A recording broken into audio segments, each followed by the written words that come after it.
इसका जो है ये इसे हम साइबर क्राइम का नाम देते हैं कि जब फोन को इस्तेमाल करके मोबाइल्स को, व्हाट्सएप को या दूसरे सोशल मीडिया ग्रुप्स को इन्वॉल्व करके जब लोग मिसयूज करते हैं और उनकी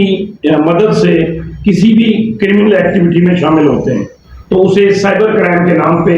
पीका एक्ट बनाया गया और पीका एक्ट में जो है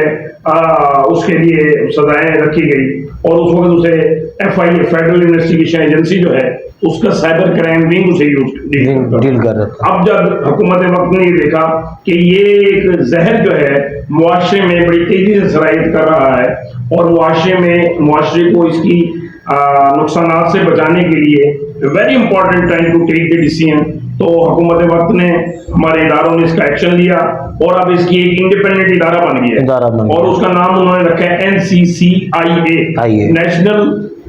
साइबर क्राइम इन्वेस्टिगेशन एजेंसी। ये पाकिस्तान लेवल पे जैसे FIA एक इदारा है बिल्कुल ऐसी इंडिपेंडेंट इदारा NCCIA, national cyber crime investigation agency के नाम से एक इदारा बना है। मुल्तान में भी उसमें अब्दुल गफार साहब जो है उसके एडिशनल डायरेक्टर हैं, उसे जो है हेड करते हैं और अल्लाह का शुक्र है उनके पास बहुत सारे इक्विपमेंट्स हैं, डिवाइसेस हैं, जदीद टेक्नोलॉजी है। उसकी बुनियाद पे जो भी ऐसे साइबर क्राइम्स में इन्वॉल्व लोग हैं उन्हें अल्लाह की मदद से बिलों से निकाल लेते हैं और हमारे उनके साथ जो पूरी टीम है और तो पूरा जैसे मैंने पहले उसके एक पूरा इदारा मौजूद है तो उस पर बड़ा काम हो रहा है और अब इदारों के पास इक्विपमेंट्स भी हैं तो मुजरिमों को और मुजरमों को और क्रिमिनल्स को और इसके जिम्मेदारान को वो बिलों से निकालने के लिए बेचैन है, बेकरार है और अल्लाह की मदद से शब रोज उस पर काम हो रहा है। जी बिल्कुल नाजरीन,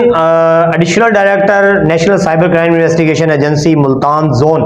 अब्दुल गफार साहब पहले कराची में डिप्टी डायरेक्टर के तौर पे काम करते रहे, वहाँ पर भी इन्होंने अपनी माहिराना सलाहियतों से और इनका जो एक वर्क था ख़ास तौर पर IT के ऊपर, मेरी पिछले दिनों उनसे बात हुई थी और उन्होंने एक लफ्ज़ कहा अर्शद साहब कि जो काम मुश्किल होता है, जो किसी से नहीं होता, मैं उसको